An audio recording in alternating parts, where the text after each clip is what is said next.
സത്യമായും പരിശുദ്ധനാകും. അങ്ങ് സൃഷ്ടിച്ച സർവചരാചരങ്ങളും സംഗീതമായി സ്തുതിക്കുന്നു. എന്തുകൊണ്ടാകുമായ വിശുക്രിസ്തു വഴി പരിശുദ്ധാത്മാവിന്റെ ശക്തിയായ പ്രവർത്തനത്താൽ അങ്ങ് പ്രപഞ്ചം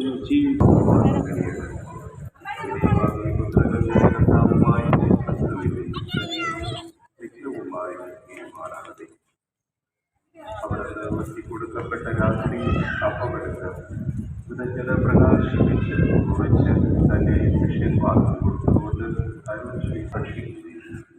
എന്തെന്നാൽ ഇത് നിങ്ങൾക്ക് വേണ്ടി കർപ്പിക്കുവാനിരിക്കുന്ന എന്റെ ശരീരം ആകുന്നു.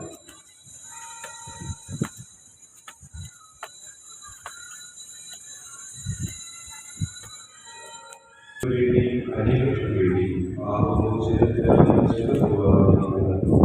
എന്റെ രക്തത്തിന്റെ നവീനവും സനാതനവുമായ ഉടമ്പടിയുടെ കാലമാണ്.